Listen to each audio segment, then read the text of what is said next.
Sagt Avoda zara daf Yud Zayin Amud Aleph. We're starting from Tes Zayin Amud Beis, 6 lines from the bottom. Tanur Avoda, we learned Kishenit was Rabbi Eliezer Leminus, when Rabbi Eliezer was captured for heresy. Helu legardim elidaim. They brought him up to the courthouse building to be judged. Amalei Yosef Hegman. There was this Roman official who was in charge, who said to him, accusing him, a wise man such like yourself should be into idle words, idle matters. Amalei. So Abelazar said back to him, Neman alai adayim. The judge is trusted by me. And he meant that the Eilishter is trusted by me. But the official thought that Abelazar was speaking about him. But in fact, Abelazar was speaking about the Eilishter, that he's trust the Eilishter. Not that he's, but it sounded like the general thought that he's trusting in him, whatever he's accusing him, that whatever he's learning in the Torah is the one of B'Teilim. So the officer, the officer had thought, or the Roman official had thought that he's agreeing with him. Amaloi. So the official said back to Rabbi Eliezer, since you made me the trusted one by you, believing that what you're learning is Dvar B'Teilim, Dimus Pater Ato. He swears by his Getchke Dimus that you're going to be acquitted. When Rabbi Eliezer came back home, and he felt all bad because he saw that the guy understood that he's agreeing to him that the Torah is Dvar B'Teilim, and he couldn't calm down. His Talmud came to console him, and he didn't accept on himself any nechama. Rabbi Akiva eventually said to him,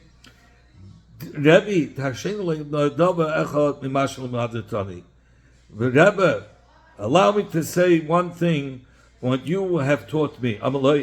So the Rebbe said to him, okay, say. Rabbi Akiva said to him, to Rabbi Eliezer, Rebbe, Shema minus bali yatra.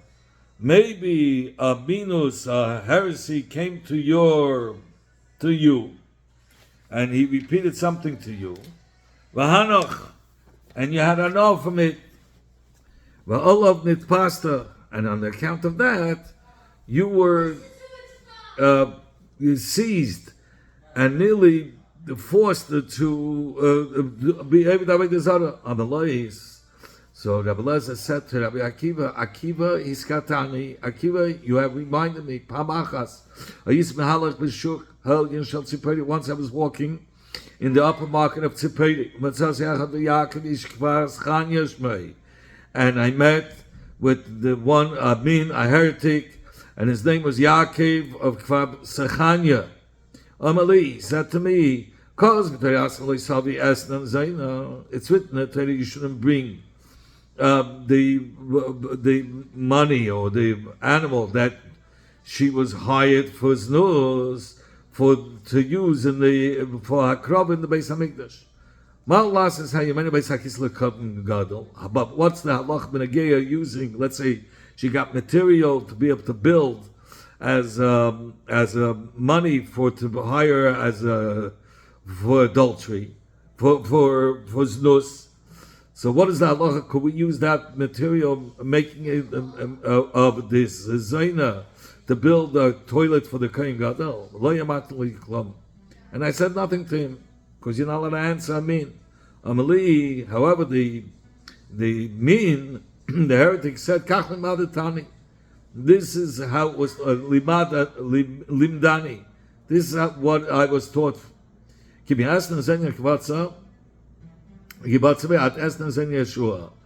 For they were collected as a present for the Zaina, and they will go back, meaning for the same thing, meaning They came from a dirty place. So now their material, their money that they got for hire will now go to a place of filth as well. And what he said, what this heretic said, I had anah. I shouldn't have listened to him and waited. I should have just walked away. And therefore, on this account of this story, I was seized for purposes of being forced into heresy. I was able on this that it says in the Torah,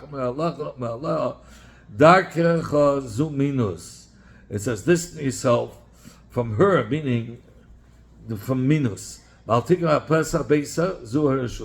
And not come near the door of her house. This is referring to the authorities or politics. Don't come to the doors of the politics, because they'll just fashlep you into minus. So you want to be clear. How many others say this yourself from her? This is a reference to minus and to politics. And do not come near the door. What does it mean? The door, a base of her house. That's referring to this Zaina. So the Gemara asks, how much should one distance himself from Zaina's door? And the Rabbanan will not accept the pirush that this heretic said. So what is it? What do we learn out for Haim Aslan my Goshabay? I mean, this Yaakovish Kvasachanya said that whatever the prize, the money that she got or material she got for to be hired as a Zaina should be used for filth as well. So the Rabbanan who don't learn the shot that way. So what do they dash with that pasuk? Every Zaina that is hired, meaning she hires herself out and gets money, at Lebesayv, she's going to hire. Like it says in the pasuk, it says that you gave money for the Zaina, and again, so he's saying that she got money, and at the end she will have to give money to please her, to take care of her needs. Till now, she was getting money to provide for people's needs, and she was mafka herself. And now she's going to have to pay for a man to fulfill her needs. So and Rabbi Kudas argues. Rabbi said, but Megeya to the Isur wasn't for Amis. It means mamish, closeness of physical intimacy. That's the Isur, not to be distant for Amis.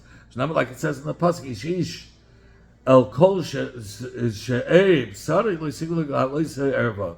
Says every man shouldn't come near to any close relative to uncover nakedness. So Rabbi says he doesn't have to distance himself for Amis. He just shouldn't be physically connected, live with her physically. It's nus. So when Ula would return from the Beis Medrash,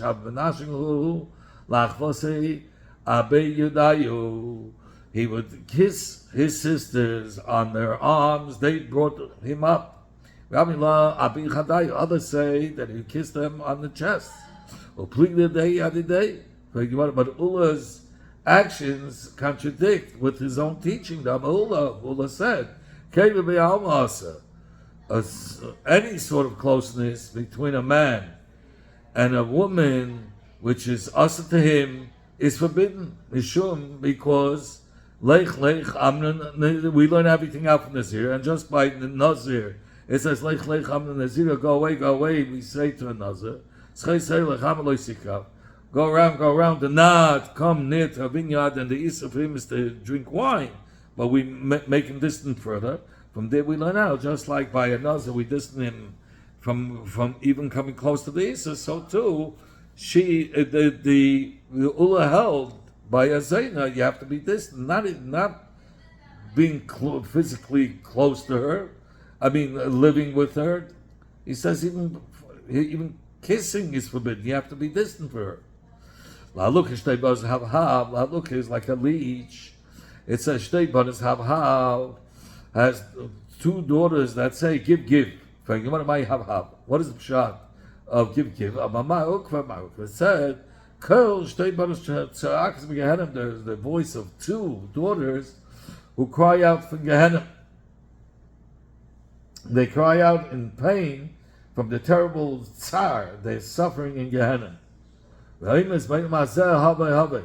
And who in this world say, bring me, meaning Umaninu, and who are these daughters? Minus, this is the inning of heresy, that they said, go bring Kabanes for the Getchkes, for Rishus, and politics, and having to do with the inning of politics.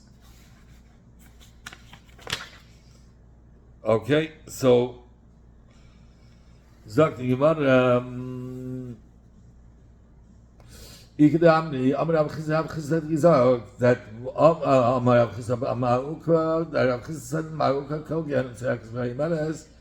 the voice of Gehenna cries out and says, Havila shtei manes, bring me the two daughters that are crying now from other punishments, and in this world they say, bring me. So according to the first pshat, the heretics and the corrupt officials are immediately punished in Gehenna. According to the second pshat, initially they receive other severe punishments, so that the Gehenna has to demand its return. Okay, so you want to call lo yeshuva. It says, and all who come to the Getchke do not return, meaning that they won't do tshuva. And they will not be able to reach a path of life. Since they won't do tshuva, how can they attain to the paths of eternal life, meaning to the Olam Haba? This is what the pasuk means to say, Yeshuvu, all who will return, meaning B'chlal in Yeshuva, meaning that normally they won't do tshuva. But if there will be a heretic that will do tshuva, lo yasigu achas chayim, they will not attain the paths of life in this world. So is this to say everyone who separates from heresy dies immediately? There was this sinful woman that came before Rav Chizda and said, my lightest sins was that I had relations with the older son and I had a younger son. Rav Chizda said to her, they should get busy preparing her tachrichim. And in the Inyan of Zvaden is, he brings down the uncles to Taichis, that Zvaden Locha means Zvaden for the path, meaning for the way to death. And yet she didn't die around that time. Now, if she said her lightest sin was nus, obviously, if that was the lightest, that's obviously she had heresy in her past as well as a sin, and yet she didn't die immediately. So there, that case is talking about she didn't do a full tshuva from the heresy, and that's why she didn't die. You can have the others say,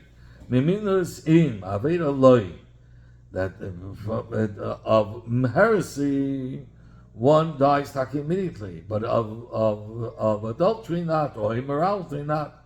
Like you might be ayi. But there was this case that said Kamei Abchizda who came, this woman who came before Abchizda to do tshuva for her sins, mentioning the very lightest sin was, like we said before, incest, that she lived with the older brother to have the younger brother. Go immediately prepare the tachrichim, umeisa, and she died immediately after. So we see from there that there are other cases of tshuva that result in immediate death, like over here. When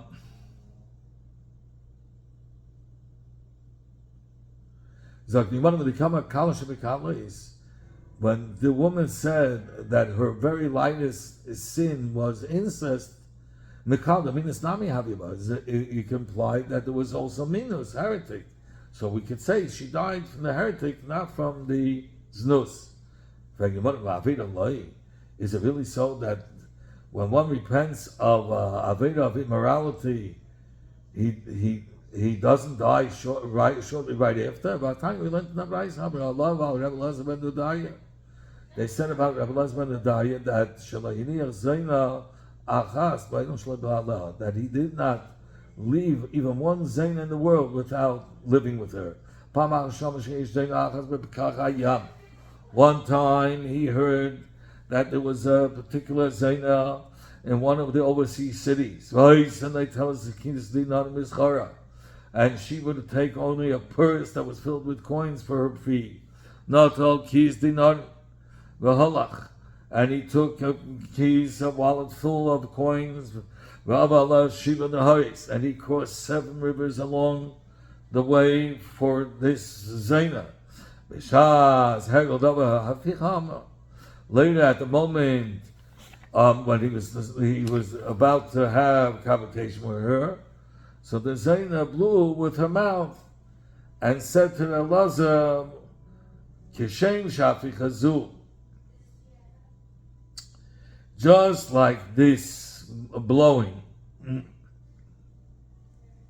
just like this ear that came out of my mouth, will not turn back to its original place.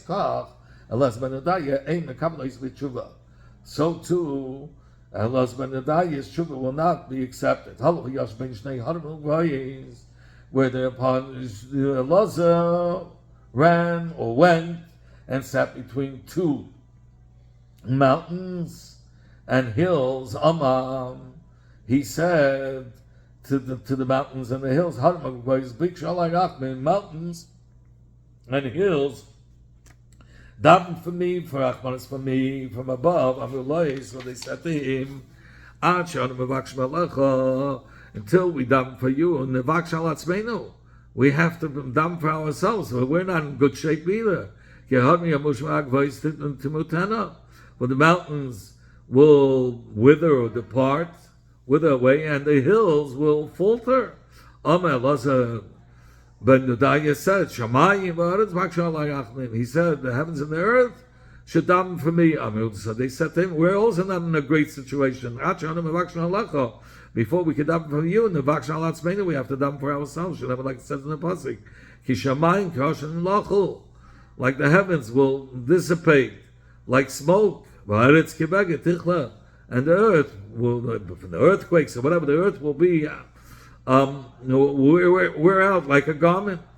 Allah said, the sun and the moon should daven for me. So they said, we're not in a great situation either. Before we can daven for you, we have to daven for ourselves. Like it says in the pasuk, the moon will be humiliated, and the sun will be ashamed. He said, let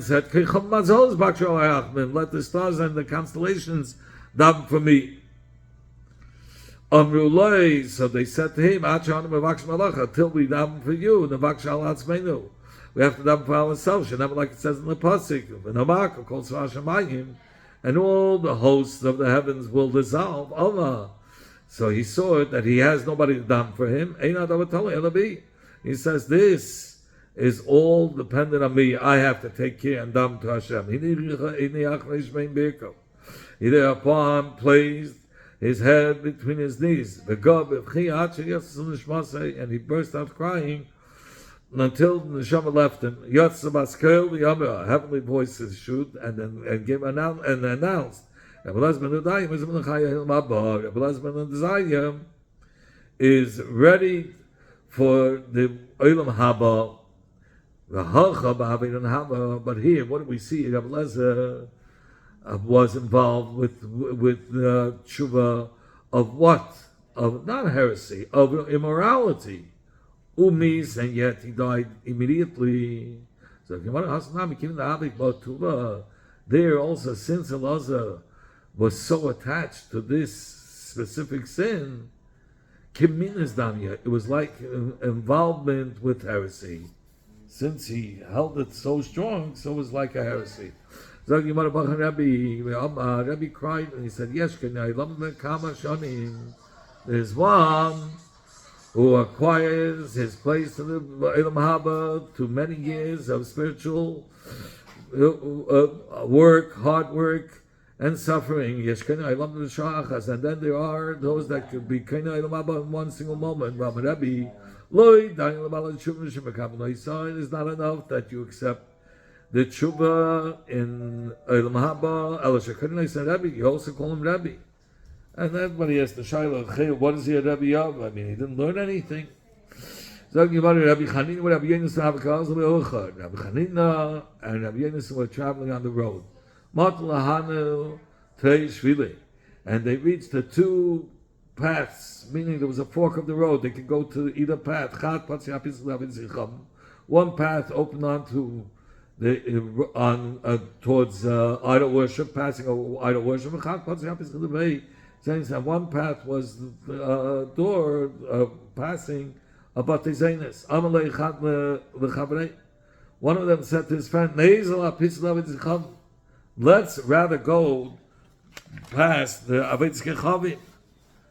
The Chis Yisei, for we know that the Yetzirah for Avoda Zara was slaughtered. Amaleidos, the other one said, no, let us go to the path where the Beis Zainis is, where the house of adulterers of Zainis are, prostitutes are,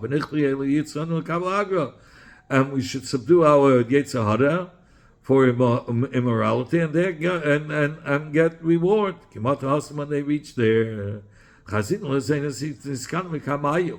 they saw that the Zainis, the prostitutes, are running away into the tents.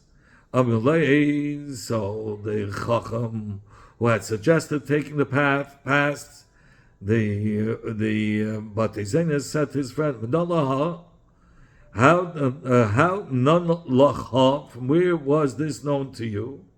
Amalei, so his friend said to him, Mezima tishma alacha tfunim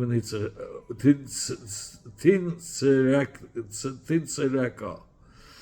She will watch over you from lewdness.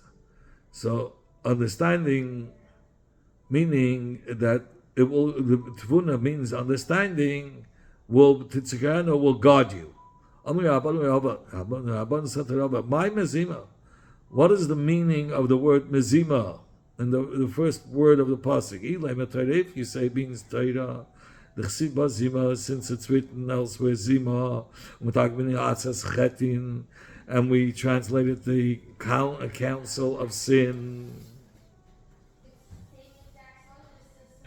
That it says in that pasuk that it talks about the taking of a woman and a daughter or granddaughter, the Torah states, Zima he, and the talking about Taichus Atzas Cheti is a council of sins. So Rashi explains that the actual translation of the word Zima is Atzas.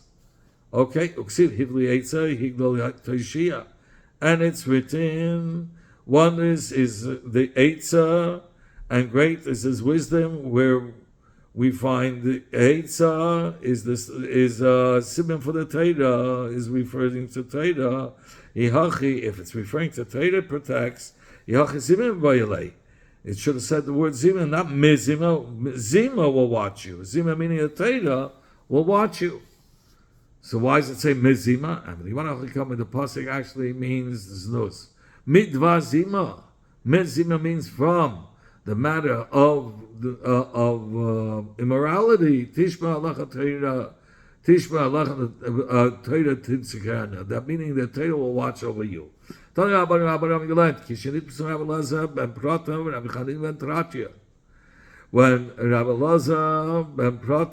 and Rabbi Chanin ben Tradya were captured, arrested. Rabbi Lazar ben Prata said to Chanin ben Tradya, Ashercha, fortunate that you were captured for one thing. Oili, what was the mission, especially what was to me that it was captured for 5 things. Rabbi Chanina says, Ashercha, fortunately are you, fortunate are you that you were captured for 5 things, but you're going to be saved from execution. What was the mission? I was not going to capture for one thing, but I'm not going to be saved. Because you engaged in Torah and also in kindness. I only dealt with Torah.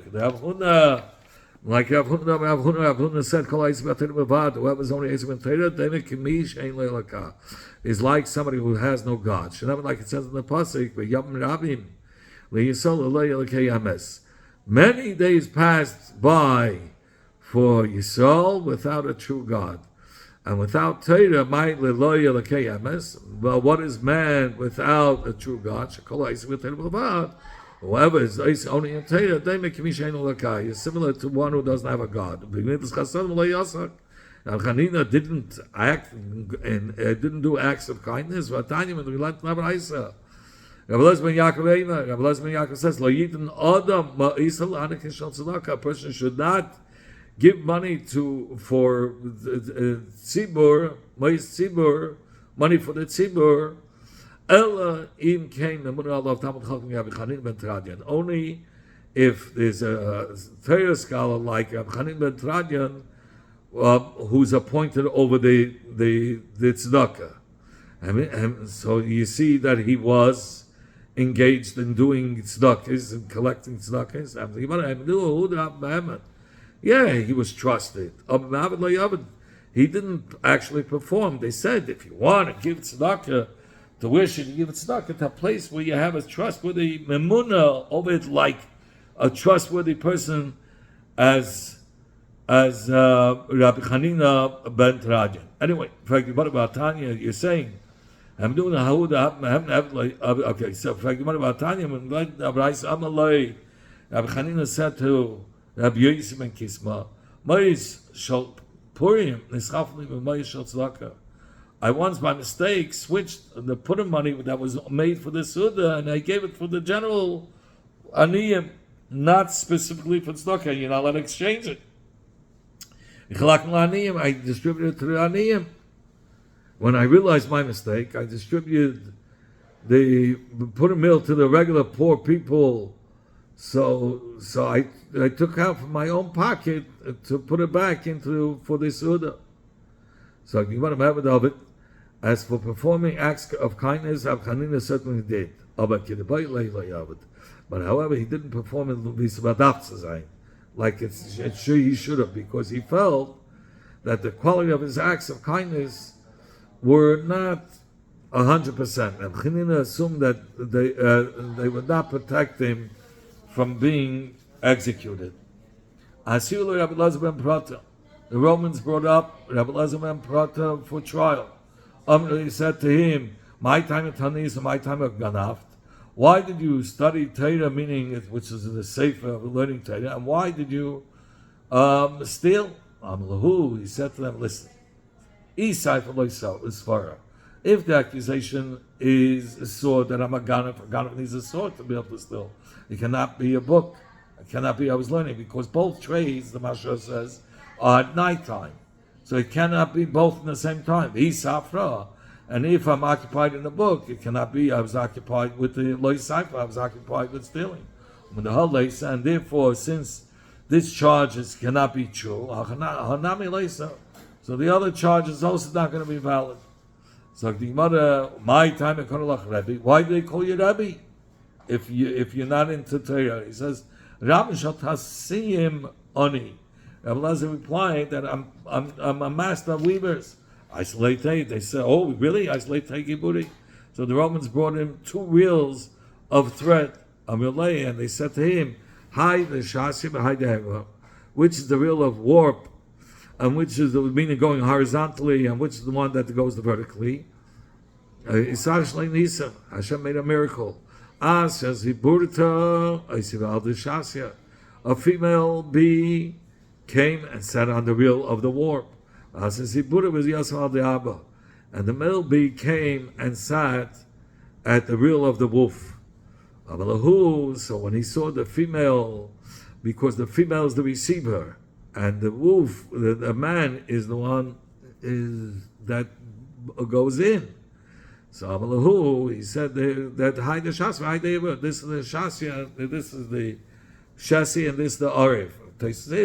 How would he be able to tell by the bees or the wasps which one is in the cave and which one is not? I mean, it's just like looking on these reels itself. Okay, Amrulay, they said to him, my time Aloy Aslevei Avidan. Why didn't you come to the house of Avidan, meaning the Getchkes? Rabbi Lazar said, meaning it was really, I don't know, Getchkes, but it was a meeting place where the minim ate and drank in honor of their idol. Zok the Gemara anyway, so he says, I'm an old man. I'm afraid that I'll be trampled under your feet. Amro, the Romans answered, but until now, how many old people were trampled there? None. Hashem made a miracle that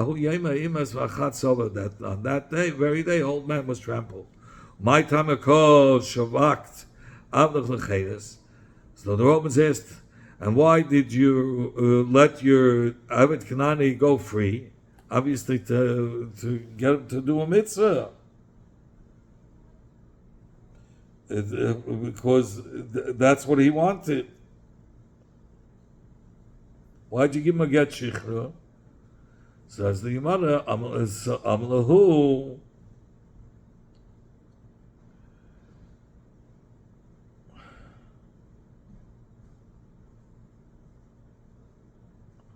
Amlahu, so he said, it never happened. One of the Romans got up to testify against Abelazar. Eliyahu came, appearing as one of the Cheshava officials. So he told the witness, listen,